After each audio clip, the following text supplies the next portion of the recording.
नमस्कार मित्रांनो, मी देवीदास आढाळ. आजच्या पुन्हा एका नवीन व्हिडिओमध्ये मी आपलं सर्वांचं स्वागत करत आहे. तर मित्रांनो, हे बघा, आपली आता पानगळ जवळ झालेली आहे. आपण 16 सप्टेंबरला पानगळीचा स्प्रे घेतला होता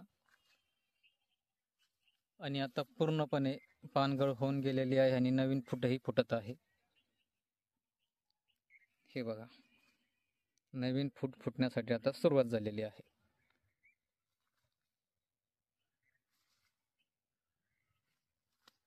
चांगल्यापैकी फुट राहिली आहे.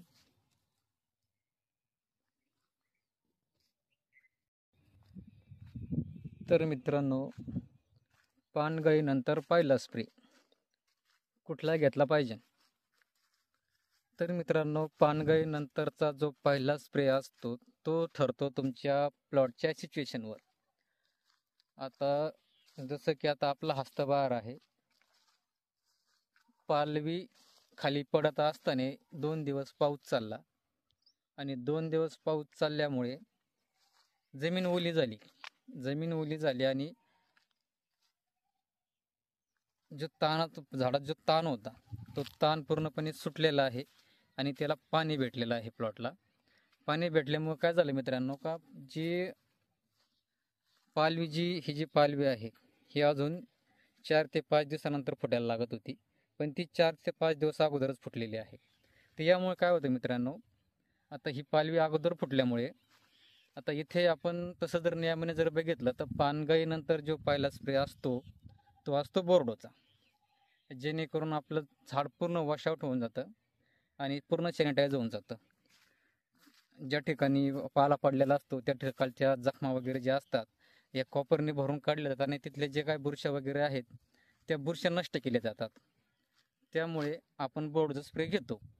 पण आता काय झालं मित्रांनो, ही जी पाली फुटून आलेली आहे ह्या पालीवर आता बोर्डचा स्प्रे चालत नाही.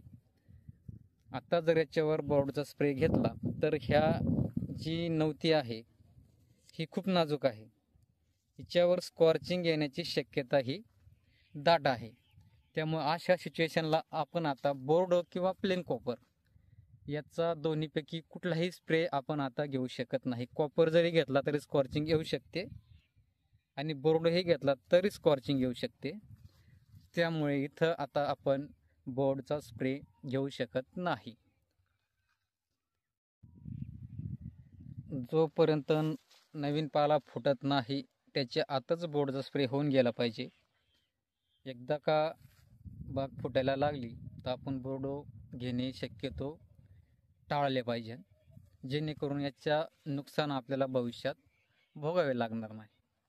आज याच्यावर जर स्कॉर्चिंग जर आली तर इथल्या ज्या चौक्या आहेत ह्या निष्क्रिय होतील आणि जे कळीचे जे प्रमाण आहे हे कमी होऊन जाईल. झाडावर कळी ही कमी प्रमाणात निघणार. बऱ्याचशा चौक्यातून बाद होणार आहेत बोर्डच्या स्प्रेने. त्यामुळे आता इथे आपण बोर्डो घेऊ शकत नाही. इथं बोर्डो 100% बोर्डो किंवा कॉपर 100% आपण याला टाळलं पाहिजे. आता स्प्रे घेणे तर गरजेचं आहे, स्प्रे तर गेलाच पाहिजे.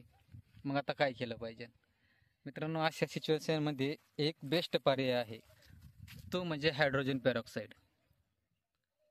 हायड्रोजन पेरॉक्साईडचा स्प्रे आपण इथे बिनधास्त घेऊ शकतो आणि जे तुमचे काम बोर्डोने होणार आहे तेवढेच काम तुमचा हायड्रोजन पेरॉक्साईडही करणार आहे.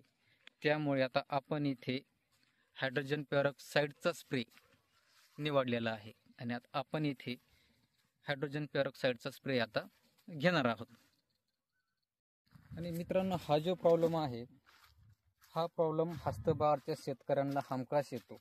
जे कोणी हस्तबहारचे शेतकरी आहेत त्या सर्व शेतकऱ्यांनी ही गोष्ट कायम लक्षात ठेवावी, निरीक्षण करीत राहावे.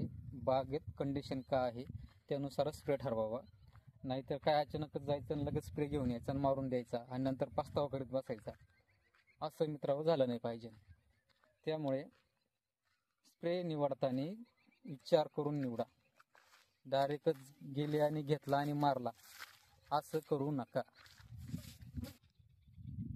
मित्रांनो, प्लॉटमध्ये हलकी छाटणी घेण्याचं काम चालू आहे. हे बघत असाल तुम्हाला खाली निघालेल्या काड्या, अशा पद्धतीने झाड मोकळं करण्याचं काम चालू आहे. हलकी छाटणी चालू आहे, हे काय हार्ड नाही आहे. ही छाटणी 2 दिवस चालली व्यवस्थित, पण त्यानंतर पाऊस आल्यामुळं काल आणि आज 2 दिवस स्टॉप आहे. उद्यापासून होईल पुन्हा चालू. छाटणी कंप्लीट होताच आपण लगेच हायड्रोजन पेरॉक्साईडचा स्प्रे घेणार आहोत. तर हायड्रोजन पेरॉक्साईडमध्ये स्प्रे जर घ्यायचं म्हणलं तर जर आपण प्रोडक्ट जर विचार केला तर एक मायक्रोसीड आहे आणि दुसरं आहे हुआसन. दोन्ही प्रोडक्ट चांगले आहेत. दोन्हीपैकी कुठलेही एक प्रोडक्ट आपण घेऊ शकता आणि त्याचा झाडावर 2 ml पर लिटर ह्या पद्धतीने स्प्रे घेऊ शकता. हा स्प्रे घेता असताना मित्रांनो, याच्यामध्ये इतर कुठलंही काहीही मिक्स करू नये. फक्त पाणी आणि हायड्रोजन पेरॉक्साईड ह्या 2च वस्तूचा स्प्रे करावा. ज्यात इतर कुठलीही गोष्ट मिक्स करू नये. डाळिंब शेती वाटते तेवढी सोपी पण नाही आणि अवघड पण नाही. तर अभ्यासपूर्ण जर डाळिंब शेती केली तर डाळिंब शेती ही खूप सोपी आहे. तसं जर डायरेक्ट शेती करायचं म्हणलं तर ही शेती खूप अवघड आणि खूपच क्रिटिकल बाबी या गोष्टी ह्या शेतीमध्ये आहेत. त्यामुळे याच्यामध्ये अभ्यास करणं, प्रत्येक स्टेजला जो काय स्टडी असतो, जे काय ज्ञान असतं, हे कुठून ना कुठून हे अवगत केलं पाहिजे. यूट्यूबच्या माध्यमातून तुम्हालाही भरपूर भेटेल. तुमच्या आजूबाजूला जे जाणकार शेतकरी आहेत, जे तज्ज्ञ शेतकरी आहेत, जे छान उत्पन्न घेतात, क्वालिटी उत्पन्न काढतात, भरपूर पैसा कमावतात, अशा शेतकऱ्यांचंही तुम्ही मार्गदर्शन घेऊ शकता. मित्रांनो, इथे फक्त तुम्हाला प्रत्येक गोष्ट करताना काळजी घेणं आहे. प्रत्येक गोष्टीची काळजी घेऊनच काम करणं आहे. इथं अडाणी पानावानी शेती चालत नाही. अडाणी पानावानी शेती केली तर तुमचं इथं नुकसान निश्चित आहे. आणि इथले जे नुकसान आहे हे 5 आणि 10 हजार नाही. इथले जे नुकसान आहे हे लाखातलं नुकसान असणार आहे मित्रांनो. याच्यामध्ये नुकसानही लाखात आहे आणि प्रॉफिटही लाखात आहे. त्यामुळे डाळिंब शेती करत असताना मित्रांनो, कळकळीची विनंती आहे का अभ्यासपूर्ण शेती करा. अभ्यास घ्या, ज्ञान घ्या शेतीचं, डाळिंब शेतीचं ज्ञान घ्या. जेवढं तुम्ही ज्ञान घेताल तेवढे याच्यामध्ये परफेक्ट होत जाताल, तेवढी शेती तुम्हाला सोपी होत जाणार. तशी शेती मित्रांनो सोपी आहेच, पण अवघड खूप आहे. ह्या शेतीत दोन्ही गोष्टी आहेत. मित्रांनो, फवारणी करत असताना योग्य फवारणी योग्य वेळी निवडा. काय होतं मित्रांनो, डाळिंब शेतीमध्ये खर्च हा खूप मोठा आहे आणि इतक्या मोठ्या खर्चाला लॉस जर जायचा असेल तर मग खूप अवघड होतं मित्रांनो. त्यामुळे फवारणी निवडताना मित्रांनो विचार करून फवारणी निवडा. योग्य स्टेज आणि योग्य फवारणी. ज्या त्या स्टेजला जितकीच फवारणी गेली पाहिजे. कुठल्याही स्टेजला कुठलीही फवारणी किंवा कुठलाही फंगिसाईड, कुठलाही इन्सेक्टिसाईड घेऊन चालणार नाही मित्रांनो. यासाठी औषधाचे सिलेक्शन हे खूप गरजेचं आहे मित्रांनो, आणि त्याचं ज्ञान असणं खूप गरजेचं आहे. याचं ज्ञान मिळवा तर आपण नुकसानापासून वाचणार आहोत. नाहीतर याच्यामध्ये मित्रांनो खूप मोठा लॉस आहे. लाखाने खर्च येतो मित्रांनो, आणि वर्षभर कष्ट करायचे, लाखो रुपये घालायचे आणि पिकात शेवट किंवा सुरुवातीला काही चुका केल्यामुळे शेती लॉस जाऊ शकते. हे सेन्सिटिव्ह पीक आहे मित्रांनो, इतकं सेन्सिटिव्ह पीक आहे. कुठला एखादा चुकीचा स्प्रे जरी गेला तरी त्याची रिॲक्शन ते लगेच दाखवतं. इतर पिकासारखं हे पीक सहन करणारं नाही. त्यामुळे मित्रांनो एकदम शांत डोकं ठेवून डाळिंब शेती करा. डाळिंब शेतीमध्ये उतावळेपणा योग्य नाही. चित्त शांत असले पाहिजे शेतकऱ्याचे.